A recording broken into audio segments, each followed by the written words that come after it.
Welcome everyone, and it is officially 12 o'clock.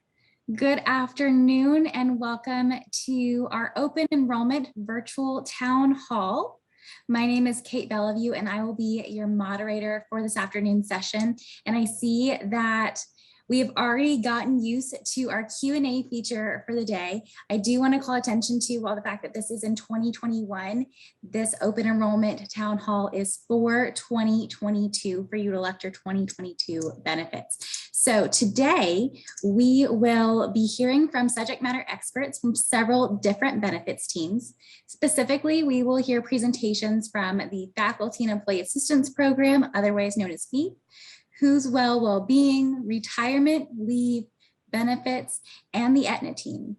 Before we dive into our content today, I do have a few housekeeping items we need to go over to make this a great experience for everyone on our call today.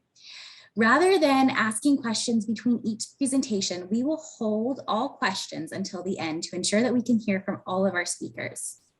At the end, during our Q&A portion, I will prompt you to use the Zoom webinar Q&A feature located at the bottom of your screen next to the chat to submit any questions. Please do not submit your questions in the chat if you want them addressed during our time together today. In an effort to answer as many questions as possible, I will also recommend that you include the name of the person your question is directed to in your submission if you know. For example, if your question is related to FEAP, in the chat with your question, please also include best name. I will add this presenter list in the chat in a moment as well. If you have any questions that you do not wish to have addressed publicly, you can send those directly to our panelists and include your email address to have them addressed offline. Additionally, if you have any questions or issues regarding our Zoom format this morning or afternoon, I guess it is officially 12 o'clock, please message me directly and I will be happy to assist you. Again, my name is Kate Bellevue and I'll be moderating today's session. Thank you again for joining us this afternoon. And without further ado, I'm going to turn things over to Beth Danahy from FEAP to get us started. Thank you, Kate. Thank you for the opportunity to share a little bit about the Faculty and Employee Assistance Program. As you mentioned, we're also referred to as FEAP.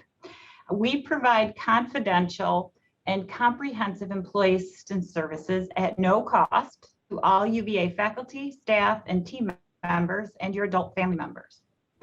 Our 10 licensed clinicians provide emotional and mental health support and coaching, expert assessment and brief counseling, as well as webinars on a variety of mental health and related topics.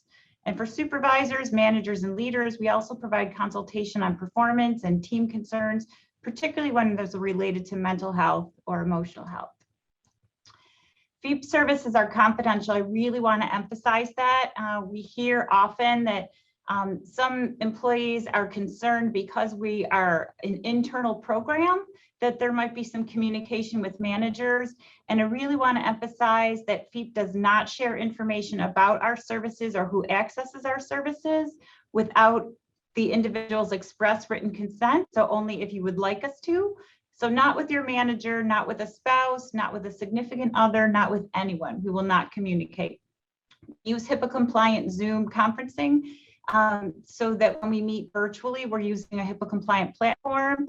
And our case management system, where we have our documentation, is only accessible to our FEAP team members. FEAP does not document or access the electronic medical record that's used by UVA Health. So ours is completely separate and only accessible to the FEAP team. We understand that some of the time you'll handle life's difficulties or challenges on your own or with the support of loved ones and friends. Still, in many cases, the support of a trained professional who's focused on you and understands the intersection of your work and personal life can be very helpful. So FEAP offers a wide range of counseling services, from brief individual and couples counseling and parenting resources to assistance for those who've experienced a traumatic event, to sessions focused on financial worries or stress management. And for issues that would require longer term or specialized treatment, our FEAP consultants will help you identify community professionals and help to make referrals and link you to those providers. So new this year, FEAP has been offering drop-in support through our virtual platform. We have virtual sessions for both employees and for managers. And we continue to build the resources on our website for self-directed on-demand support when you need it. You can view our recorded webinars, you can access our online platform of bite-sized restorative activities and find resources in our virtual library. You can also view the FEEP video that you see here and the video of what our clients say on our website as well. For emergent, urgent issues, FEEP can provide same-day appointments Monday through Friday, and one of our professional consultants is on call 24/7 to provide emergency telephone counseling, guidance, and support. And finally, I just want to mention that FEEP provides more than mental health and emotional support. We offer limited free legal and financial consultation and assistance in identifying resources to meet foundational needs like housing, food, and financial challenges through our community resource specialist. So if you'd like more information, please check out our website, uvafeep.com, and you can also reach us at 434-243-2643. And I believe that we'll hear from Vic Tringali, the manager of employee wellbeing, next.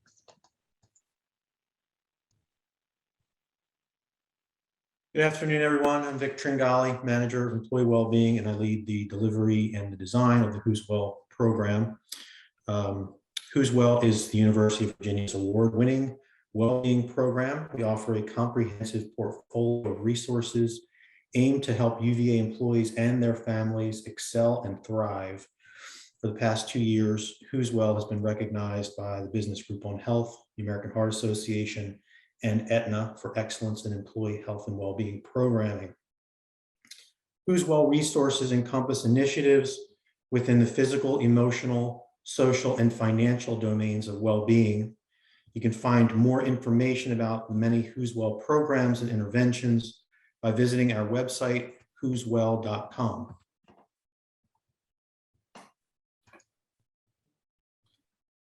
Each year, Who's Well avails a host of health-related activities that are incentivized with monetary rewards. In 2021, employees and spouses on the UVA Health Plan or the UPG Anthem Plan can earn up to $500 in rewards, which are currently redeemable in the form of gift card. Some of the activities I will note are one-time actions that just require a few minutes. So for example, a health assessment can be completed within about 10 minutes. Also, documenting your well exam or a flu vaccination is very easy and doesn't require than a few minutes to complete. It is important to note that the end of this year's rewards campaign is quickly approaching. November the 30th, 2021 is the last day to complete and report activities for the calendar year.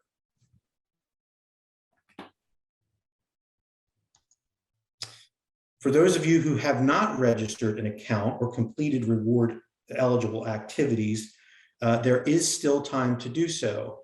Registering in the Who's Well portal, which is delivered by our vendor partner, Virgin Pulse, is very easy. And in fact, new registrants can earn $10 just by signing up. You can access step-by-step registration instructions on our FAQs tab, which again is located on our Who's Well website, which is who'swell.com. And once again, keep in mind that registering and completing activities must be completed by November 30th, 2021.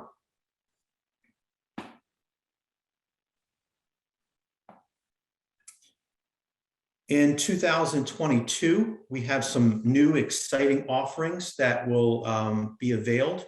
The first is that we will introduce the addition of live health coaching, which will help you transform your goals into actions. You can speak with a qualified health coach that can help you set goals based on your personal well-being interests and needs. Once again, employees and spouses on the UVA and UPG health plan can earn up to $500 in rewards. However, in 2022, those rewards will be deposited directly to the employees' paychecks. So 2022, we will end the gift card reward and we'll switch to rewards deposited directly to the paychecks. And then finally, we have some new social well-being initiatives and activities that we're going to introduce, one of which is a friends and family feature. Essentially, eligible participants can invite up to 10 friends and family members to use the wellness portal. And although friends and family members cannot earn rewards, they can take advantage of and access many of the features and activities that are housed within the portal. Excuse me. And then finally, we are going to highlight a new program called Healthy Minds at Work. This is an evidence-based application that's rooted in neuroscience research. It consists of a mobile application with easy to follow 5 to 7 minute lessons that you can fit into your daily life and use podcast style lessons on 4 trainable skills of well-being. So please be on the lookout for this. It's actually available in 2021, but we're going to highlight and market and promote this much more in 2022 as it is a new offering. And I believe I'm turning it over to my colleague, Dave King. Yep. Thank you, Vic, and good afternoon. And I will take a couple minutes just to review the retirement structure here at UVA. So benefit employees all have a mandatory retirement plan, and depending on where you work, that could be either the optional retirement plan, the medical center retirement plan, or one of the Virginia retirement system programs. So as your mandatory retirement, you have that as part of your employment.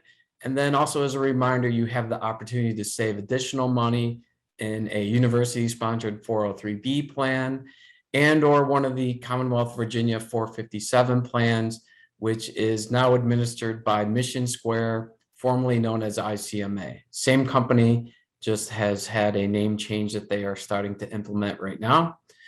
And part of the advantage of participating in those supplemental saving plans is the additional cash match depending on which plan that you are enrolled in. So for benefits of saving at work, you can participate in the supplemental saving programs either as a pre-tax contribution, so tax deferred growth. The current IRS limit is $19,500 if you're under 50, $26,000 if you're over 50. The new IRS limits for 2022 typically come out towards the end of October, the beginning of November. Once those are released by the IRS, we will post the new contribution amounts to the HR website. So you have a pre-tax saving opportunity. You also have a Roth after-tax savings. So you can participate in an after-tax saving program where perhaps if you're not eligible for an IRA, a Roth IRA, those income limits are not applicable to the employer plan. So in this scenario, you'd pay the taxes up front and then receive tax-free growth through the Roth 403B. At UVA, your investments are structured in 3 tiers: a do-it-for-me tier, which are target date funds. These are diversified for you based on your date of birth. If you'd like more control over your investments in our tier 2, you'll find mostly indexed passively managed funds where you can mix your own asset allocations. And if you're comfortable or you're looking for expanded investment options, tier 3, there is a brokerage window where you have access to thousands of mutual funds available at both TIAA and Fidelity. As a reminder, as we're looking at benefits for 2022, again, retirement is not necessarily an open enrollment event. You can always adjust your retirement anytime during the year. One of the other things to look at, though, is you may be looking at your benefit portfolio, some of the fundamentals of investing. Probably a good time to check in with your vendors. Do you have the right asset allocation and the investment types? Are you diversified? So if it's been a while since you've looked at what investments you're contributing to or what your balances are, this would be a great time perhaps to touch base with your vendor to take a look at your portfolio. And then rebalancing. If it's been a while and maybe you had what you thought was a good asset mix through the growth of your accounts, it may be time to rebalance and reset your future contributions. So all of those events you can handle through your self-service with your vendor. You can call your vendor directly and get a consultation on the phone, or you can sign up to meet with one of the retirement consultants who are meeting virtually at this point, but in the past have come on grounds. And I'll touch on that in a second on how you can access their schedule. Again, signing up for retirement, the supplemental plans is not a benefit enrollment event, so it's something you can do at any time. This is done through Workday by clicking on the benefit shield and then the retirement savings change self-service event. When you go into that event in Workday, you'll simply choose the effective date that you want your supplemental savings plans contribution amount to change. And then as well, if you wanted to change a vendor, and you would also set whether that is a pre-tax and or a Roth after-tax contribution. But again, retirement can be changed at any time throughout the year, and you, the employee, can control when that happens. As I mentioned a little bit earlier, perhaps this is the time of the year that you take a look at your accounts. It'd be a good idea to call or contact your vendor if you do want some investment advice. You can also meet with a retirement consultant. They have appointment schedules online on the hrvirginia.edu site. And if you click on the Meet a Representative link, you will find the calendar in which you can set an individual appointment and take a more in-depth look at your account. The services you receive over the phone versus the ones you may receive with in an individual appointment are the same. And lastly, tying into what Vic had just mentioned, with the retirement plans, there are a number of educational events that you can participate in throughout the year. These are eligible events for a reward as part of the Who's Well program. The 2021 series is winding down, but there are still a few classes available for this year. We once again will offer the educational series starting in 2022, likely in March. And again, there is a wide array of classes that you can choose from. Typically, they last 30 to 45 minutes. And again, it's an opportunity for you to educate yourself about investments, retirement, savings, and how to prepare for a rewarding retirement. And I believe that is my last slide, and I will turn this over to Lynn Russell to talk about annual leave. Great, thank you. So I am a member of the Benefits and Leave team, and I wanted to talk through a little bit about the leave and time off options that employees have, as well as the changes that we have upcoming to those plans. So first of all, I wanted to talk a little bit about the time off options that employees do have. UVA offers time off options to employees based on their employment classification. So every employment classification might be a little different. So our faculty and professional research staff would accrue annual time, and that's managed outside of Workday by their departments. Our other groups, such as our medical center team members, our academic university staff employees, and our academic classified employees, do accrue their time off, and that's posted in Workday. So employees are able to see their current balances by going to their profile screen in Workday and viewing that. Our medical center team members accrue paid time off, or PTO, based on their hour worked, and that's accrued on a per pay period basis. And employees generally do have to accrue that time before they're able to use it. The only exception is newly hired employees who can borrow against that bank for the first 60 days. Our academic university staff employees accrue their U-Staff time off per pay period, and they're able to borrow their full year allocation before that time off is accrued.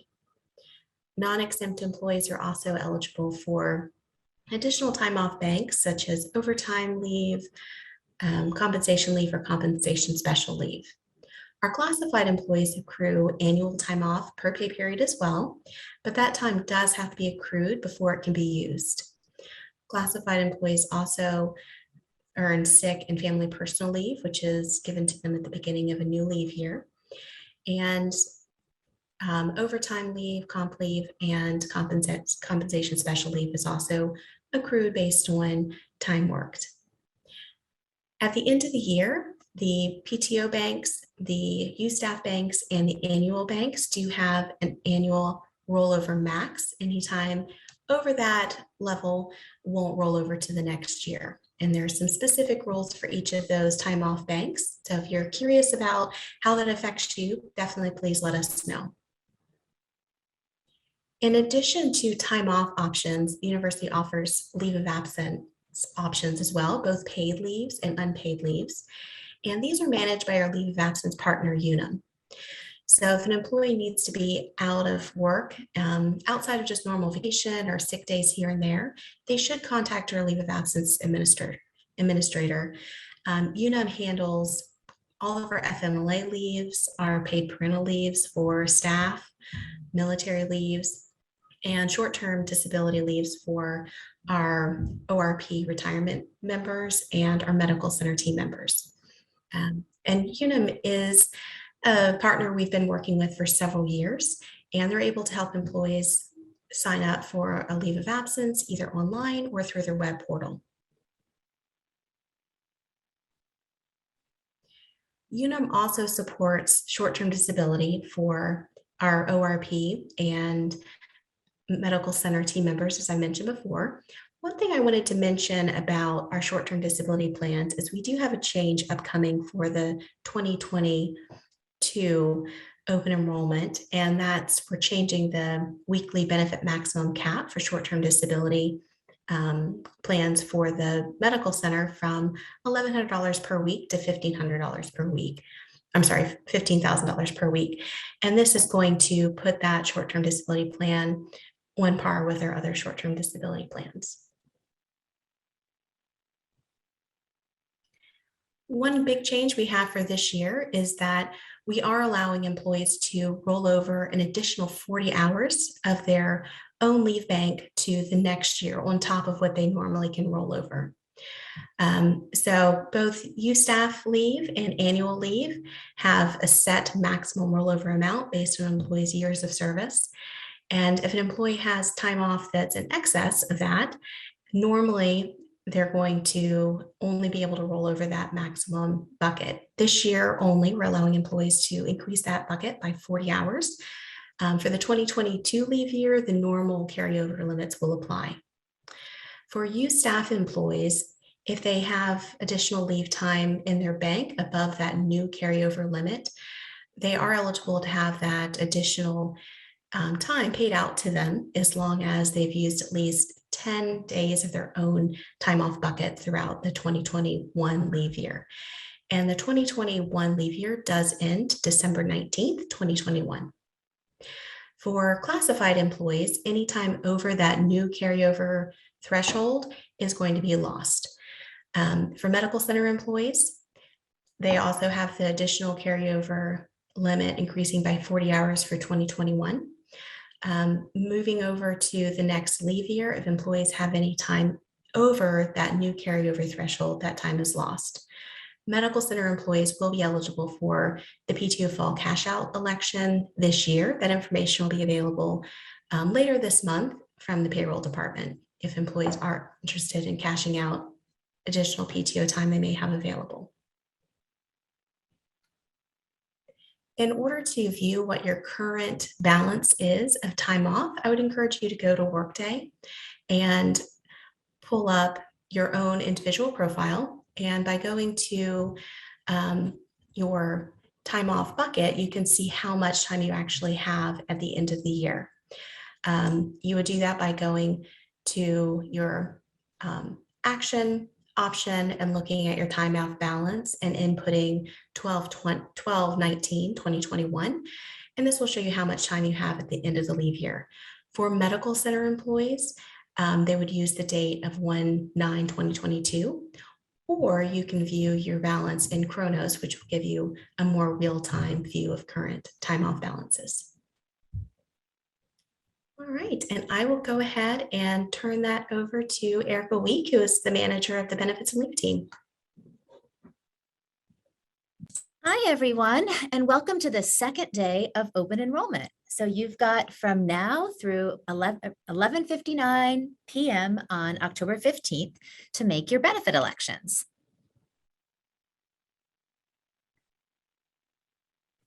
So we don't have a lot of changes to announce this year, and fortunately, most of them are good ones. So I'm happy to say that in 2022, there will be no premium, coinsurance, or copay changes for full-time employees. For those of you that want to participate in a flexible spending account next year or in a health savings account, you do want to make those elections now during open enrollment. So if you've been in an FSA and you want to keep that going next year, you definitely want to make that change in open enrollment.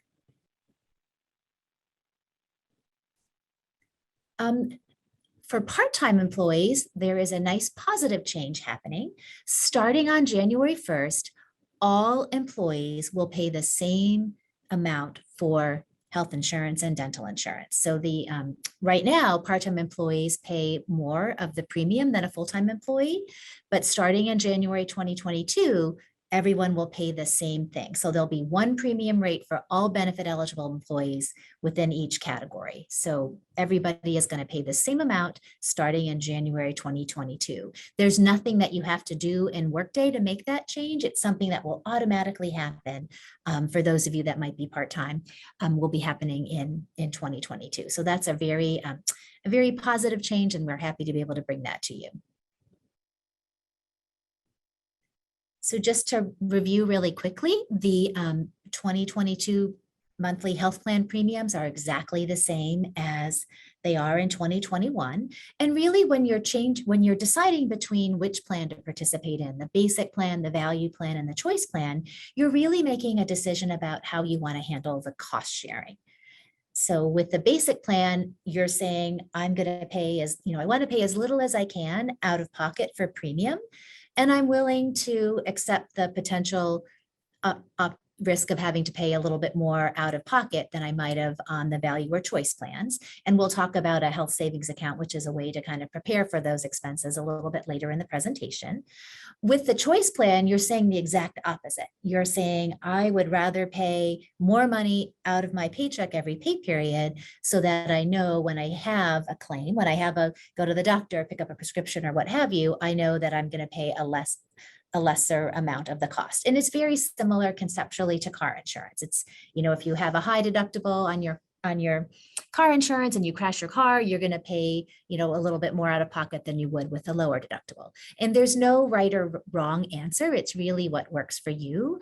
And we have a lot of good tools on the benefits site that helps you to make a decision. I do like to point out though, that premium is really a fixed cost. So what you pay in premium, you pay every month, whether you ever, get any healthcare services or not.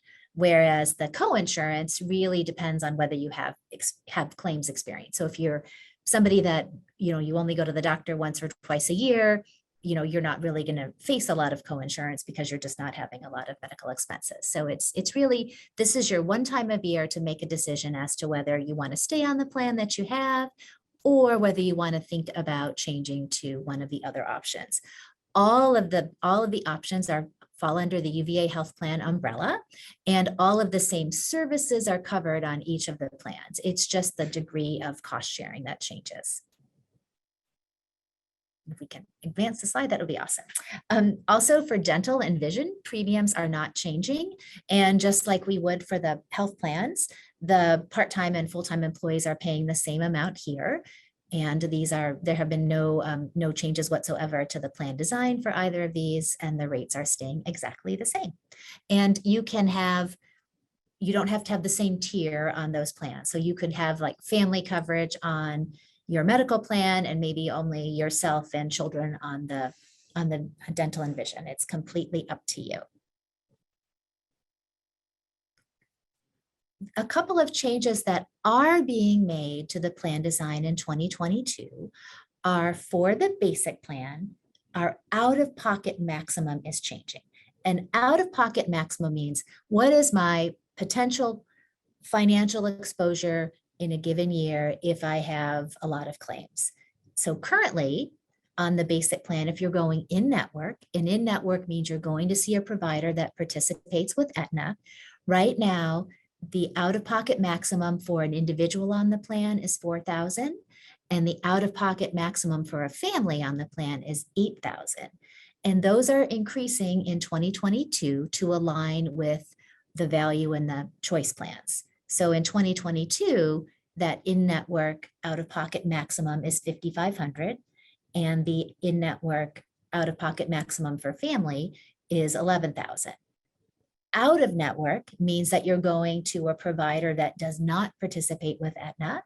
Currently, that out of network for an individual is $8,000 and $16,000 for family. It's going to $11,000 and $22,000 in 2022. And many people, the majority of people really never hit the out-of-pocket maximum. Their claims are far lower than that amount, but it just that out-of-pocket maximum is basically a protection that says, okay, worst case scenario, if there's a big hospitalization or something like that, how much am I going to be financially on the hook for in a given plan year? So a deductible is what's changing on the, if we could just go back a slide, that would be great. A deductible is the amount of money that you have to pay first before any claims start being paid. And on the value plan, we are having a change to the out-of-network deductible. So somebody that is going to a provider that doesn't participate with Aetna, the current out-of-network deductible is $1,600 individual or $3,200 for family. It's rising to $2,400 individual and $4,800 for family. Okay, now we can change slides. Another change that we're making this year is recognizing that we have spouses who may be working in the Central Virginia, Charlottesville area, but they're working remotely for a company that maybe is in California or New York, and they don't have access to affordable health care that provides what's called minimum value when they're working remotely from Charlottesville. If that happens to be the case for you, you are now eligible to cover your spouse on your UVA health plan. We do require documentation from the spouse's employer, basically attesting to the fact that this particular employee doesn't have access to a plan that meets minimum value when they're working remotely. And as long as you can provide that documentation, your spouse can be covered on the UVA health plan. They won't be subject to the working spouse rule. So that's a good change, and just recognizing the fact that there are a lot of individuals now working remotely from many different places.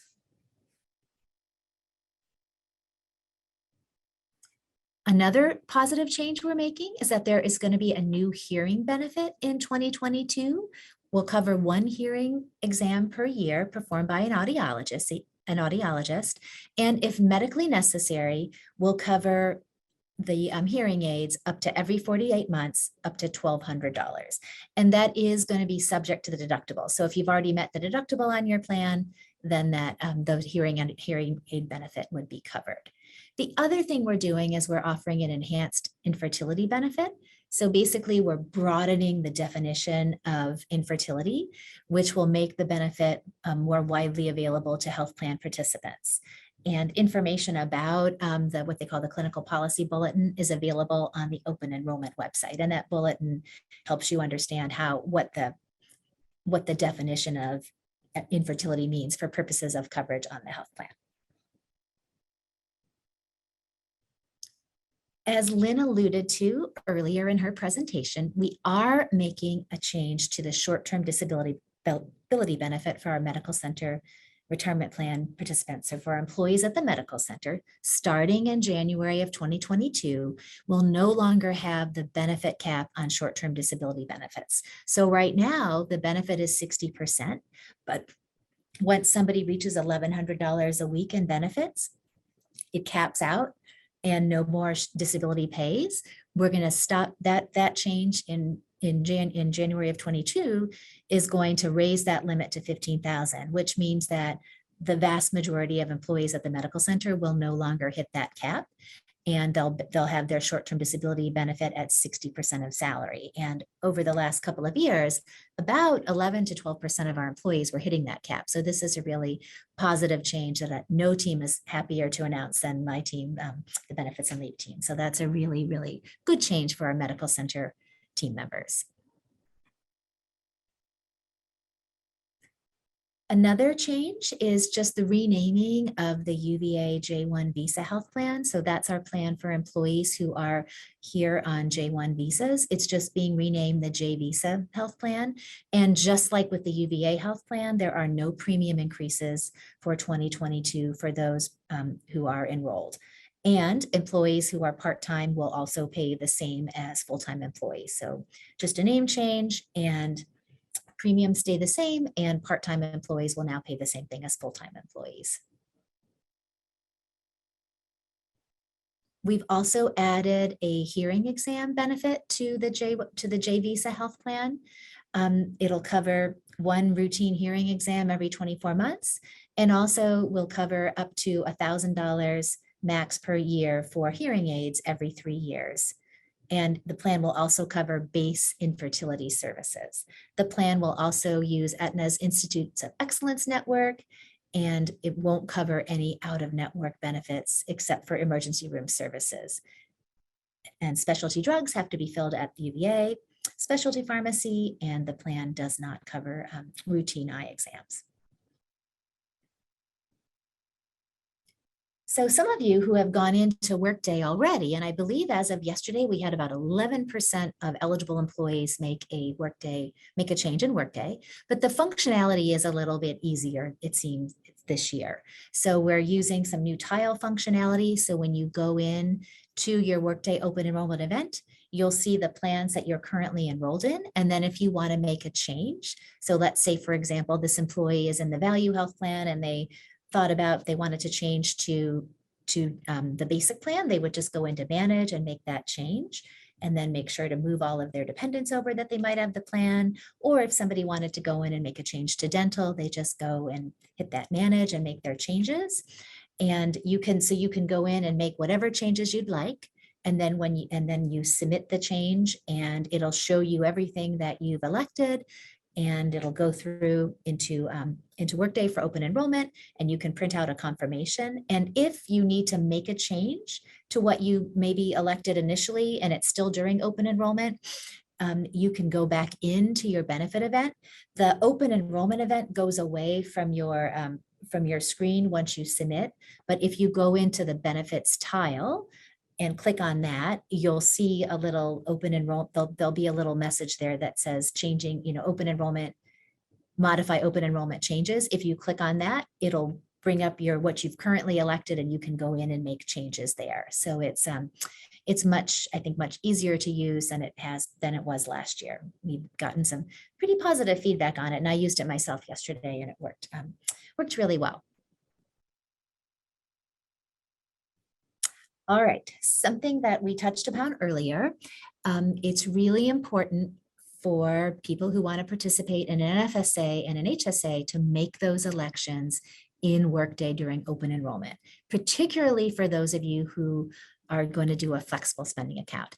If you don't re-elect your FSA during open enrollment, you won't be able to participate next year unless you have a qualified life event. So those of you that are in FSAs and you want to stay there next year, really important to go in during open enrollment. Health savings accounts, which are tied to, which is something that people on the basic plan receive. If you don't go in and elect your HSA during open enrollment, the current election that you have will stop. However, you can go back in during the year and re-elect an HSA because the IRS rules are a little bit more flexible with health savings accounts than they are with flexible spending accounts. Speaking of the HSA, so employees who are on the basic plan are automatically enrolled in an HSA program, and they receive some seed money from UVA, but they can also contribute on their own to the health savings account. An individual in 2022 who is just themselves on the plan can contribute up to $3,650, and a family can contribute up to $7,300. And anyone who is 55 or older actually can do a catch-up amount of a different $1,000. The seed funds for next year are going to remain the same. So in somebody who is on the basic plan with individual coverage is going to receive $1,000 from UVA at the beginning of the year, the first payroll run of the year. And somebody with family coverage is going to receive $1,500. And those amounts provided by UVA can count towards your overall individual limit. So for example, somebody who is under age 55 and just has basic coverage would really only be able to contribute $2,650 out of their own pocket because they're getting that $1,000 from UVA in seed money. Okay. One really important thing is if you're going to be participating in the basic health plan for the first time this year or for 2022, you want to make sure that you complete the HSA affidavit. You should see that task in your Workday inbox immediately when you submit your benefit elections. And if you're currently in an FSA this year, you must make sure that you completely deplete your account by the end of December. Because if you haven't done that, we're not legally able to open an HSA account for you until April of next year. And that's an IRS rule with zero ability to do anything about it.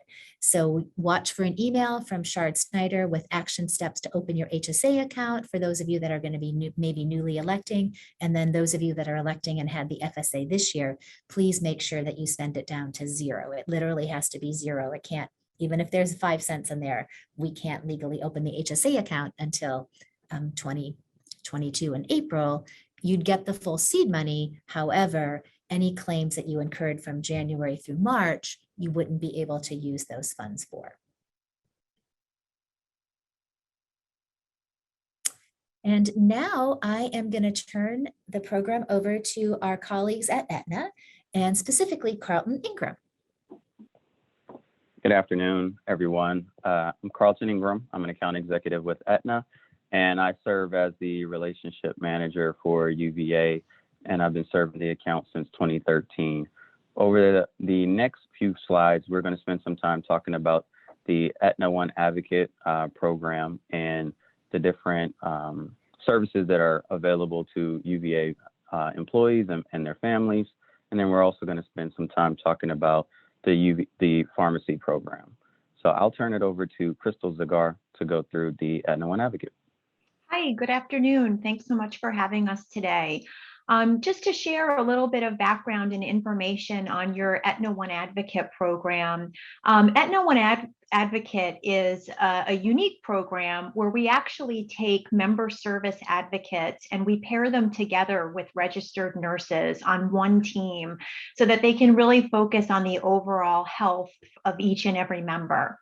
So it really allows you and your families to get the care that you need and the support that you need with a whole team of specialists behind you. So through our service and clinical advocates, our goal is to really cut through a lot of the confusion, frustration, and friction points that we know are embedded within the healthcare process. So our member service advocates, they can actually help walk you through your benefits. They can explain them to you. If there's a claim or a bill that needs a little bit of explanation, they can have that conversation, walk you through it.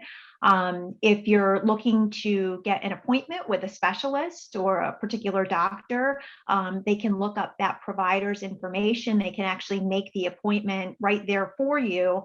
And then if you or a family member is actually diagnosed with something that requires a little bit more care, perhaps a care plan and a specific set of instructions to follow, they can help walk you through that as well. So the idea really behind the Aetna One Advocate team is that we handle the business of healthcare management so that you and your family members can really focus on your well-being. So the core team of Aetna One Advocates, again, is made up of registered nurses, and they can help with ongoing assessments. They can support conditions like diabetes. Perhaps you're dealing with a chronic pain situation, or maybe you've been diagnosed with something like a cancer that requires a unique treatment plan. They'll be able to walk through that with you, and they'll be able to keep in touch with you, maintain that engagement, answer any of your questions, and help to keep you on track with that treatment plan. Another service that we provide is we have what we call pre-certification nurses, and those nurses are on deck to pave the way for any of the pre-certification needs that you have. So if there's a specific procedure that requires pre-certification, it's one of the processes in the healthcare environment that has a lot of friction points associated with it. So we have a whole team of nurses that's dedicated to doing that for you, so that you don't have to be involved in conversations with the doctor, the facility, et cetera, to fill out all of the paperwork that would be required to pre-certify your particular event. And then also right within our team, we have what we call provider service advocates. And these are the folks that will actually work between you and your provider to do things like find billing questions. Perhaps we need some additional information. Perhaps we need a diagnosis code. These are all the nitty-gritty details that go into a claims processing. We want to take that out of your hands, and we want to do that homework on your behalf, again, so that you and your family members can focus on well-being. So if we go to the next slide, we'll talk just specifically a little bit about the dedicated teams and the Aetna One Advocate program. So for UVA specifically, we have a specific team of advocates that is trained on your benefits, your programs, and everything related to the UVA population. And that team is open from 8 in the morning until 8 o'clock at night in whatever time zone you're located in. So most of the UVA population is on the East Coast and in East Coast hours. But that dedicated team is there to answer anything you need between those hours of operation. And then the team also supports Saturday hours as well, because we know a lot of times, Saturdays are a great day to catch up on information, work through whatever bills or claims that you may have. So we have a team, your dedicated team is there as well on Saturdays to be able to assist you. And then should something go bump in the night after our normal hours of operation, our nurses are on deck 24 hours. So you can still call the number on the back of your ID card and reach a registered nurse who can help walk you through whatever situation that you're dealing with outside of normal business operating hours. And then rather than transferring you to another area, if our advocates do find the need to have a conversation with, perhaps it's one of these programs that we've talked about today, your advocate's going to stay on the line with you as we connect to those areas outside of the immediate team, to answer any questions that you have along the way, maybe to prompt you with some questions that you don't know you should be asking or that you could be asking. And then also just to make sure that at the end of the conversation, you don't walk away with any homework. That's ours to really take for you. So if we go to the next slide, we'll just talk briefly about the extended team of clinical specialists that we have. So your nurses and your member service advocates are there to answer your calls and support you. And your nurse will actually follow you through your entire health event through to resolution.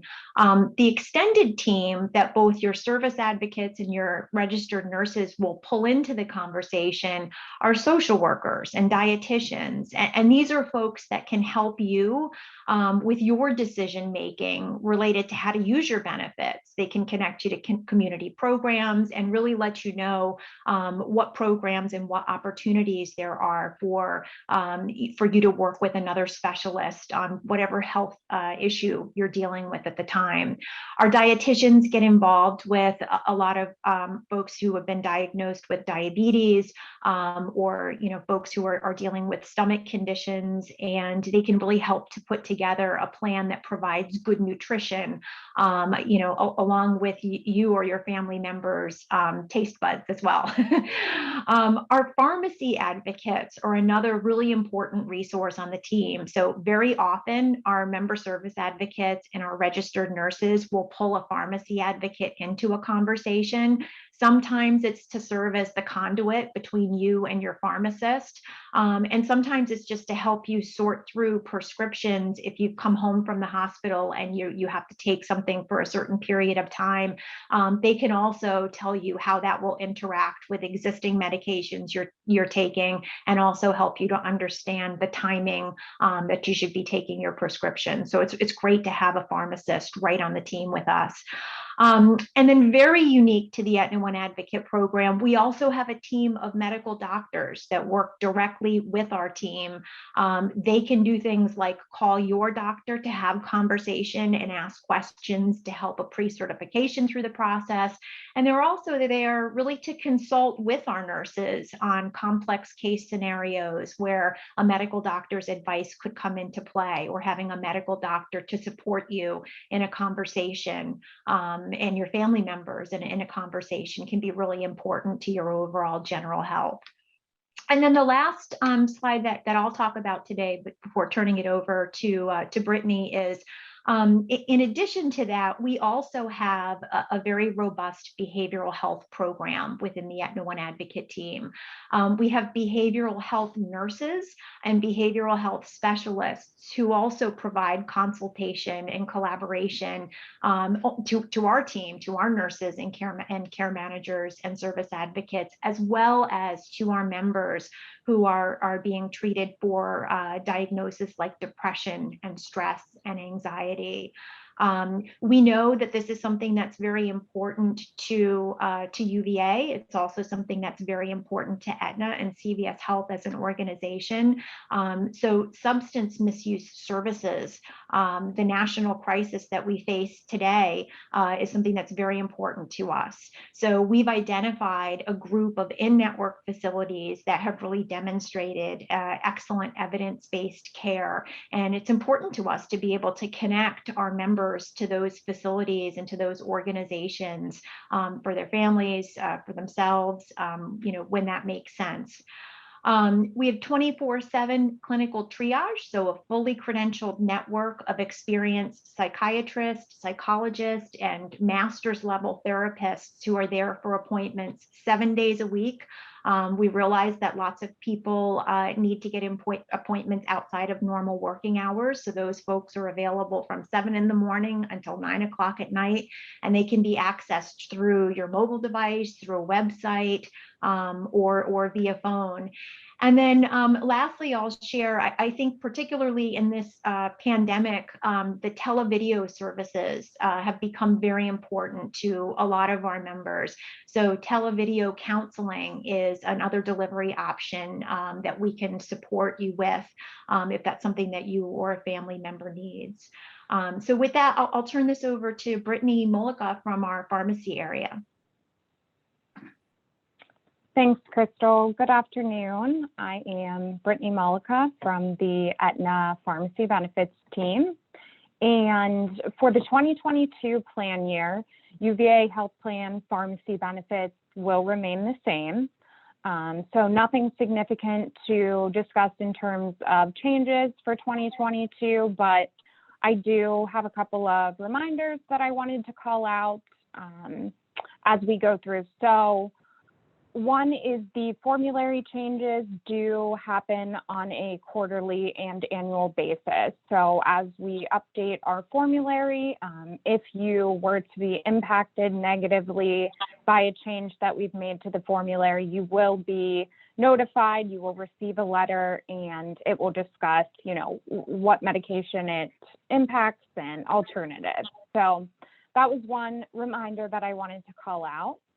And then the other, a couple of just overall network reminders. In terms of network, the retail copays are lower at the UVA pharmacies, and you are also required to fill all specialty medications through UVA pharmacies. And if there's a situation where UVA isn't able to fill the medication, dispense the specialty medication, then at that point you can call our pharmacy customer care team on the back of your member ID card and let them know, and we will help get you the medication through CVS. And then there are also just a couple of programs in place that I wanted to mention that add some flexibility and encourage low-cost options. So the first one is the mandatory maintenance choice program, which allows you to fill a 90-day supply of your maintenance medication at UVA pharmacies or CVS mail or retail, CVS retail pharmacies. And again, this is a nice low-cost option that gives you a little bit more flexibility to get your 90-day supply, and it's convenient for members. And then if you do wish to just receive the 30-day supply, you can call to opt out. And the next program is the Pharmacy Advisor Program, and this is really designed to help target 10 chronic conditions. And when you actually go to receive your medication at the pharmacy, the pharmacist will speak with you about, you know, the medication, make sure that you don't have any questions, any barriers that you might be experiencing will all be discussed at that time. And then real-time benefits is really just the fact that, you know, as a member, you will, when you go to fill your medication, it's really at the point of service. You're going to know if the drug's covered, and you'll also know the out-of-pocket cost. And that's also from the prescriber side as well. They are able to see which medications require prior authorization or have any other restrictions. So again, nothing significant changing for the 2022 plan year in terms of your pharmacy benefits, but just a couple of reminders that I wanted to mention up front. And I am actually going to turn it over to my coworker, John, who will discuss a little bit more about the preventive drug list. Great. Thank you, Brittany. Appreciate that. And good afternoon, everyone. My name is John April. I'm a senior clinical advisor within Aetna. Brittany is my partner in crime from a pharmacy perspective, and we work really closely with Carlton and his team on the medical side to really offer and provide you with the best service that we possibly can to support your health and the conditions and your journey along the way. A couple things that I just wanted to clarify for the preventive and the chronic medication lists. So for the choice and value plans, we have off within your deductible phase. You don't need to pay the 100% cost of that medication. All you need to do is pay your copay amount or your coinsurance for that particular medication to be able to access that. A little bit different for the basic plan members who have the basic plan. So we are offering the preventive medication list to those that are on the basic plan. It doesn't include the chronic list and for reasons that our chronic list isn't compatible within a high deductible health plan account. However, what I do want to mention is that there is a lot of overlap between our preventive medication list as well as our chronic list. About 90% of the medications included are on both lists. So even though the chronic list isn't offered to the basic plan, it's still a very good benefit for those of you who are in the basic plan, bypassing the deductible amount and allowing you to get those medications just to pay your copay amount or your coinsurance. Another preventive medication list that we have that's tied to your benefit that everyone benefits from. So everyone on the choice, value, and basic plan is the ACA preventive drug list, otherwise known as the Affordable Care Act, or the Healthcare Reform preventive medication list. So for there are certain products that are required by the Healthcare Reform Act that we offer preventive services. And part of those services are medications. So for an example of that would be assistance for smoking cessation. So we do offer smoking cessation benefit from a drug perspective that's tied to this particular plan. There are contraceptives in here as well, prevention for breast cancer as well as for colon cancer as well. So there are many preventive options available, within that benefit as well. So just wanted to clarify that for everyone, that the Affordable Care Act is tied to everybody's benefit. So the choice, the value, and the basic plan members. So with that, I will turn it back over to Kate. Thanks, John. At this time, I am going to invite us to submit your questions using the Q&A feature at the bottom of the screen here. If you have a question that you do not wish to have addressed publicly, you can send it directly to our panelist and include your email address to have it addressed offline. In an effort to answer as many questions as possible today, I will recommend that you include the name of the person your question is directed to in your submission, and I've listed out our panelists in the chat. So as we get started, I'm going to put a few questions to have our speakers answer and address some that I believe will be common questions that have already been answered during our presentation. So first and foremost, no deductible change for basic options. That is correct. No deductible changes for basic health. However, the out-of-pocket maximum for basic has increased in 2022. If you work in another location for UVA, can you order your meds from a UVA pharmacy and have them shipped?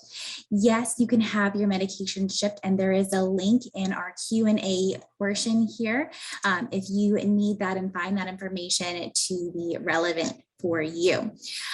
Additionally to that, I want to call out that the rewards that will be deposited into our checks will be taxed, similar to how we saw them taxed this past year. So all rewards are taxable. If your reward, it will be distributed with the tax that applied. So for example, if you received a net reward of $70 in your paycheck for the value of $100 value activity, so that will be taxed appropriately.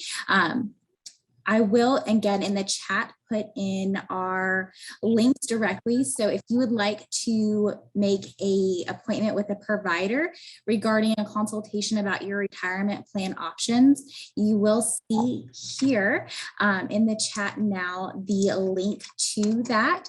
If you go to the bottom of that page and look under the vendor contact section, and you can click on the vendor that you are registered with, and there is a meet a representative link there. I'm going to switch over quickly to some of our open questions. And the first one is for Erica. If you are on unpaid leave in 2022 until September, can you defer your FSA contributions until you have a salary, i.e. until September? If so, does this happen automatically, or is this something you have to arrange specifically? So that's a really good question. In this situation, because if somebody is going to be out on an unpaid leave, when they return to work in a paid capacity, that would be a qualified life event that would allow you to make benefit elections at that time. So in this situation, you'd really not do anything during open enrollment, but would, when upon return from leave, you could make an election to participate in the flexible spending account. However, you would only be eligible to, it would only cover costs incurred from whenever you made the election that first of the month following through the end of the year and into the grace period. So let's say somebody comes back from leave in August, August 25th, they make their election and workday to do the qualified life event. In September, it would cover from through December of that year would be the only thing you could, that would be what you would have your claims go against. So in some situations, unless somebody has a really big medical, they're planning a lot of medical expenses that they're aware of in the fall, it may not be this, that may not be the year that you want to do a flexible spending account. Wonderful. Thank you for that, Erica. Our next question is, any changes in deductible for individual/family under the choice plan? No. So the answer to that is no. As we go through, if you do not want to make any changes, do I need to log in to Workday at all? So Erica, I believe this question is for you as well. If you're not if you're not participating in a flexible spending account and you don't want to have an HSA start at the very beginning of the year and you want to keep everything as it is right now, minus the FSA, HSA, then you don't have to go into Workday and do anything. What you have now will roll up, with the exception of FSA and HSA, will roll forward into 2022. Thank you. Erica, we're just going to keep you on the spot here. No. As I understand, employee contributed HSA funds aren't available to be reimbursed until after they've been taken out of your paycheck. However, can you still use your ChartSnyder card to pay for a medical service if it's within the total amount you elected for the year? Or do you still have to wait until the funds are actually taken out of your paycheck to use the ChartSnyder card? So the ChartSnyder card is going to have it's going to have the funds on it that you've either received in the way of seed funds and anything that you've contributed at that point. That's what's going to be on your card. It's basically like a credit card. So you can use it for any expenses, but if you've used up all your funds, you're going to have to wait to use it until new funds have come through. So if you're regularly contributing, let's say $200 a pay period, and you've used up your funds, but then a month later you've got new expenses and there's $400 on that card, you can use it. But it's not like that flexible spending account where the money is front loaded at the beginning of the year and then it comes out of your check in equal installments over the year. Wonderful. Thank you for that, Erica. We'll give you a break for a moment. To the HSA benefit team, since this is the out-of-pocket maximum was raised only in the basic plan, do you foresee the seed amount being raised next year to help offset some of the extra costs incurred because of the raised out-of-pocket maximum? Not sure who that question. So there's really not an HSA team per se, so I'll answer that one. So first of all, I'd like to just kind of mention again that the majority of people never get near the out-of-pocket maximum. That happens to, let's say somebody has a hospitalization or something like that. And that change was made to basically keep the costs on the health plan as stable as possible so that we were able to, for the second year in a row, keep premiums the same, keep them static. So there aren't any plans necessarily that I'm aware of for next year to increase the seed funds. I mean, that's something that is reviewed by the benefits admin time on a annual basis. But again, we would expect that the change in out-of-pocket maximum isn't really going to impact all that many people, because there are many things that never ever go towards your deductible, and the vast majority of people on the plans never really get near the out-of-pocket maximum. And continuing with that HSA line of questioning, I believe I'm correct in this, but I don't want to give wrong information. So is the HSA contribution in 24 paychecks or 26 if I'm biweekly? And I believe the answer to that is 24. That is a great question. And I believe it is, David, I think it's 24, but. Yeah, I believe it is 24 as well. Wonderful, thank you. And as we keep going here, I do want to call out that I have just pasted the link to our open enrollment benefits 2022 page in the chat as well. And we did have an ongoing question here let me see if I can find this in the chat, where this conversation will be at the end of today. I will post the link momentarily of where you can find the recording for today's session as well. A few other questions that we are going to dive into. I am correct that employees can't sign up for basic if they are over 65 and have signed up for Medicare Part A. Yes, if you're in Medicare Part A or Part B, you can't be on the basic plan. That's actually an IRS rule. You can't be in two, what they call tax advantage plans at the same time. And because Medicare is, basically government sponsored health insurance, you can't be on Medicare A or B and be in the basic plan and be covered in the basic plan. So that's a true statement. Perfect. And then to Let's see, we've already answered this question. My husband and I are both UVA employees. We have separate employee health plans, employee only. I currently have a basic plan with an HSA and my husband currently is enrolled in the value plan with an FSA. Will his year-end balance in his FSA affect my ability to sign up for basic again with HSA?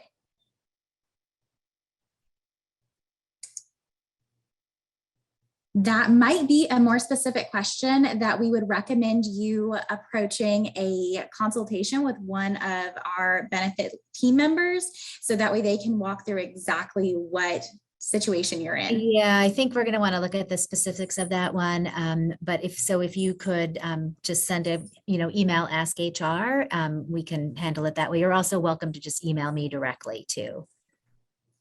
Absolutely. And if at any point in time during open enrollment, you need a one-on-one appointment with a benefits team member, simply emailing askhr@virginia.edu will allow you to set up that meeting. Can you post the link for the 2022 formulary? Let me see here. I'm not sure what you mean by the 2022 formulary. But we will see. Hi, this is Brittany. Hi, Brittany. Hi, I was just going to say, so the 2022 formulary, the full listing hasn't been updated yet, but we should have that shortly. And when it is available, it will be posted on the UVA benefits website under the prescription drugs. Perfect. Thank you so much for that information. Sure. Erica, going back to the first spring semester unpaid leave situation again, suppose that you want to apply for medical expenses for the entire calendar year to your FSA. How might you go about getting that set up?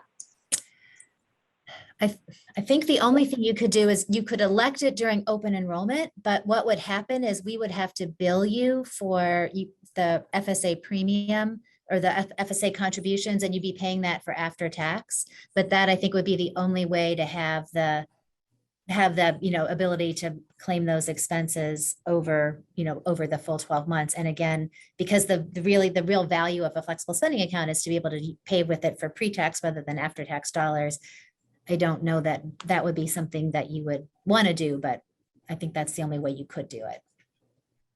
Dave, do you have any other harkening back on your benefit days? No, I would agree with that.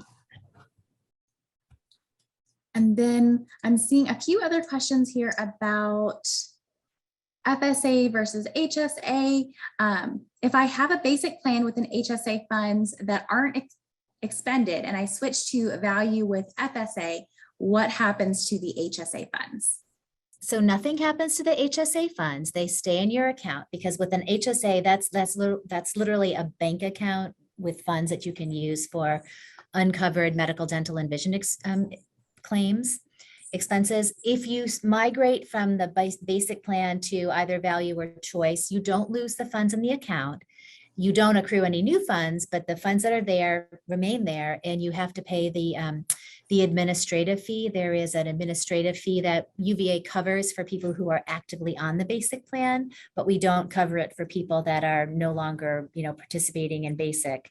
And I believe that amount is $4 per month, and it comes right out of your account. But you don't lose the money you don't lose the funds that you've already accumulated. Wonderful. Thank you for that. And at this time, I don't see any more additional questions being added to our chat here.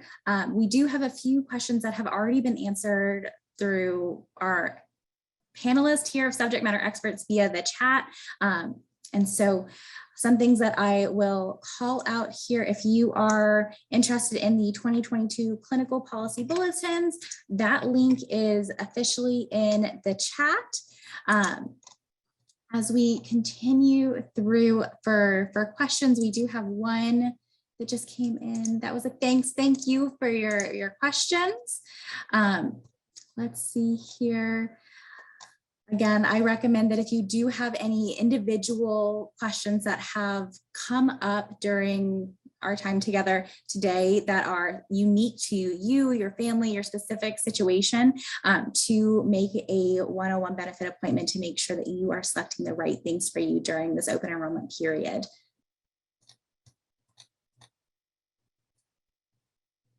Any other questions at this time? And thank you to those who have put your private questions in the chat. We will be saving the chat questions at the end of our time together today so we can reach back out to you.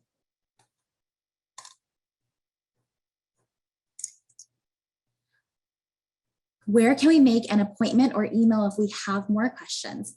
Great question.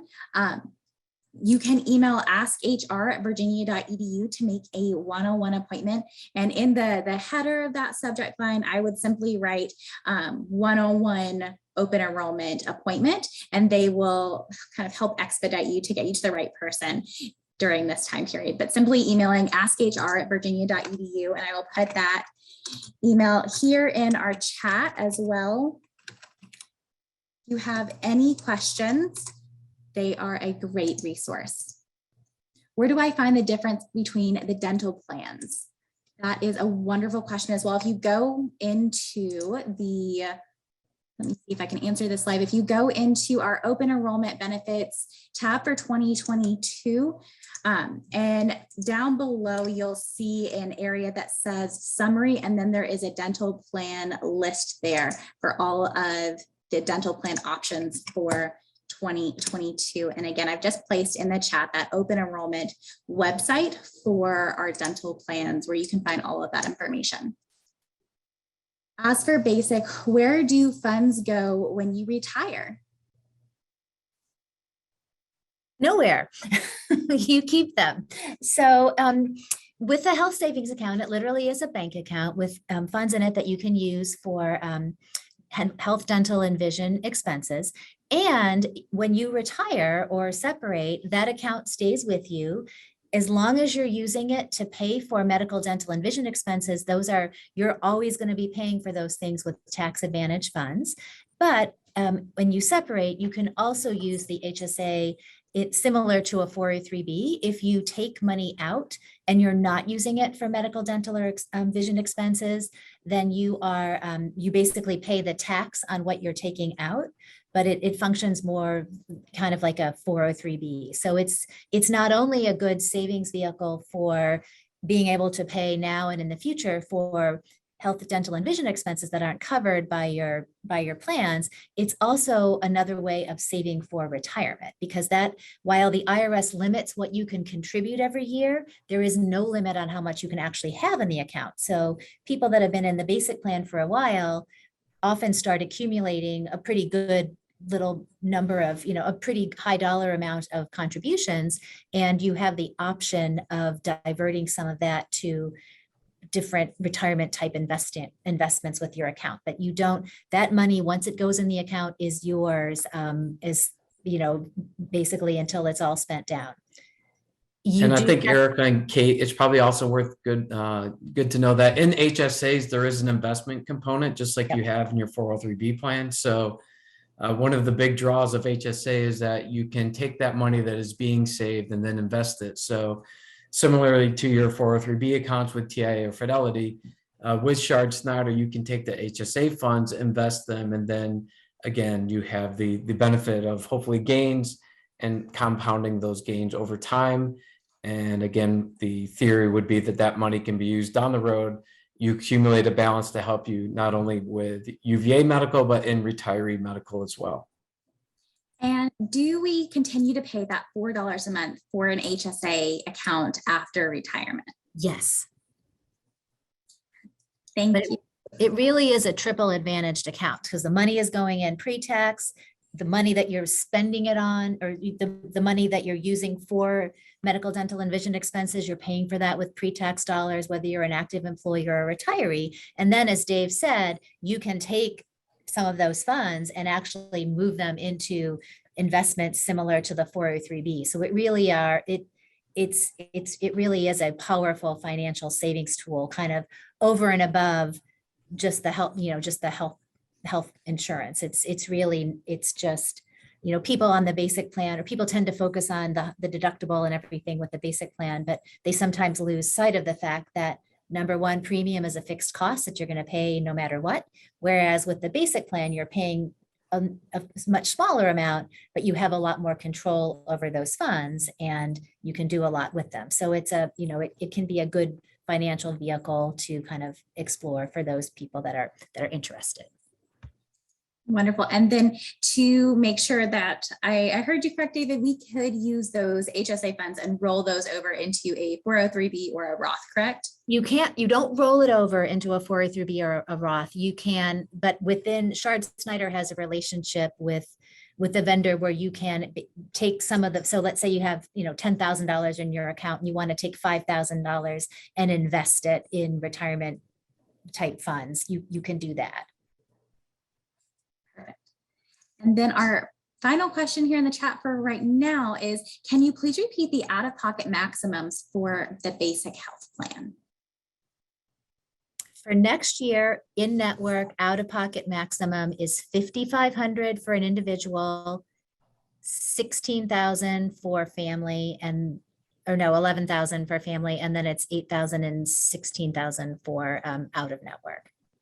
And again, out-of-pocket maximum is your total financial exposure on the plan. So if you have a hospitalization and you're inpatient and it's a $50,000 bill, if that happened at UVA, the most you would pay would be $5,500 for an individual.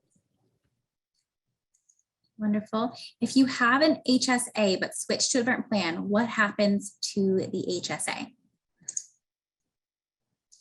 I think we answered this one already, but nothing. So that health savings account, though, that once you receive that money or you put that money in the account, that money is yours.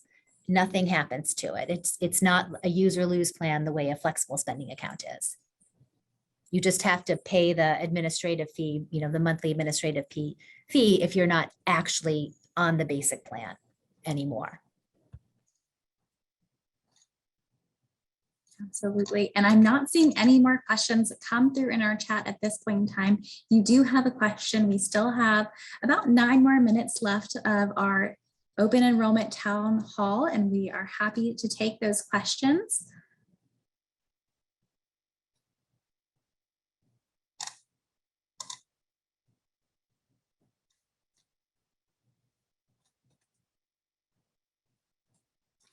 At this point, I do want to share before we get off of our call today.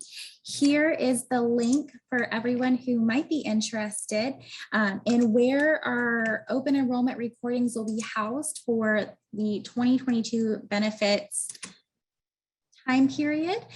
So here's the link where you can go to find all of our presentations for this period.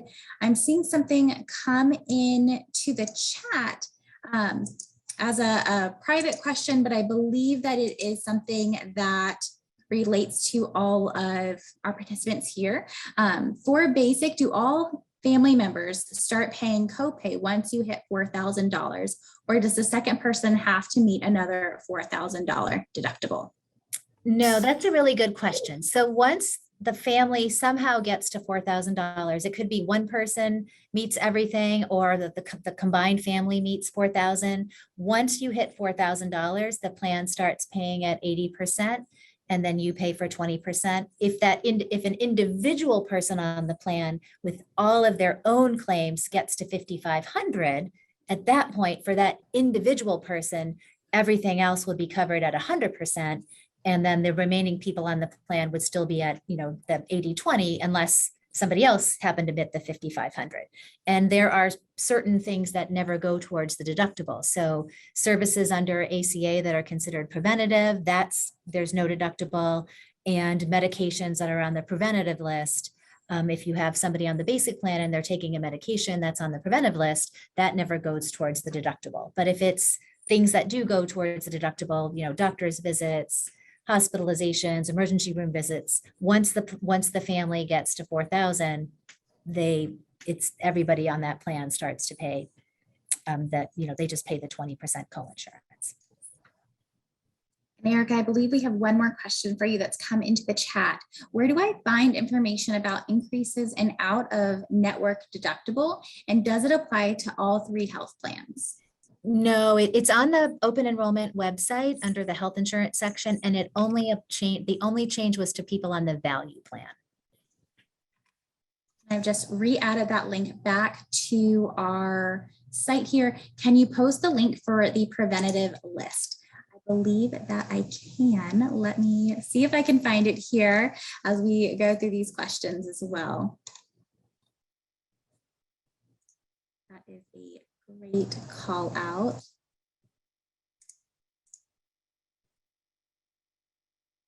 And while Kate's looking, I mean, the other thing, if somebody is, interested in the basic plan, but a little bit, kind of unsure because of that kind of the potential risk of more out-of-pocket exposure, what the counselors typically recommend is if you're contemplating moving from the choice plan to basic or value to basic, one thing you can do is you can take the premium difference between what you would have paid in value and choice and what you pay on basic and just set that aside in your health savings account. And that way, if you need it, it's there. If you don't need it, you keep that money, because the difference with premium is it's a fixed cost. So if you're paying, if you're on the choice plan at family coverage and you're paying, I think it's $706 a month in premium, you're going to pay that $706 in premium every month, whether or not anybody in the family ever goes to the doctor, ever gets in the hospital. So you can always take that difference in premium if you're on the basic and just kind of set aside in your health savings account. So you're ready to handle expenses should they come up. And that's also the idea of the seed money. It's helping you kind of be prepared for those expenses. And then over time, a lot of people find out that they kind of build up enough of a cushion in their HSA to cover those expenses when they come through. Wonderful. And I am getting a support from Mandy regarding that link, so it will be posted momentarily in our Q&A. A few other things that I feel like popped up during our time together was, here we go. Again, let's see. If you keep the same plan as last year, unless you're confirming your FSA or HSA, you don't need to log into Workday to technically do anything. All of your choices from last year will roll over. Thank you, Mandy, for putting that link in the question for the preventative list. If anyone else needs that question, here it is in our chat as well.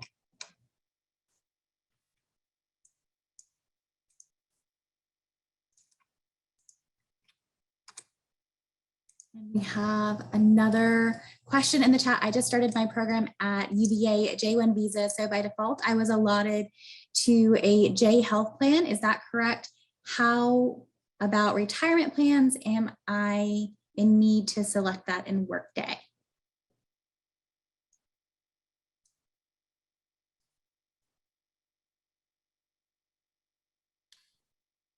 That might be one that the employee should contact the HR Solution Center on, just to make sure. My take is if you are a new hire and you are eligible for a retirement program, then yes, that election needs to be made in Workday. But again, that question probably would warrant a call to the Solution Center, 243-3344. Thank you for that, David. And then I am enrolled in both HSA and a limited FSA. I still have a balance in my FSA. Does the balance need to be zero as of January 2022 in order for my HSA to work as normal? Great question. And the answer is no. So that you are allowed, the IRS allows you to be in a health savings account and have a limited FSA. And a limited FSA is just one that you can use for medical and dental. Dental and vision expenses.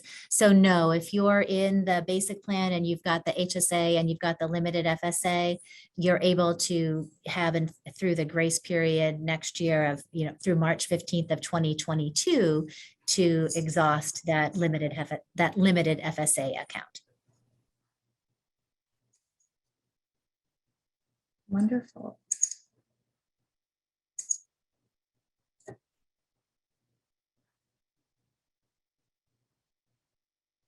I'm not seeing any additional questions come into the chat at this time. We have another minute left on our time together today, so I can make sure that, again, if you need to ask HR to set up an appointment for a meeting, that email is again in the chat. Feel free to check that out, as well as our open enrollments webpage. There's a lot of really beneficial information there listed out for you. Thank you to all of our subject matter experts and speakers for being here and answering these questions today. And this will be posted on our presentation site shortly.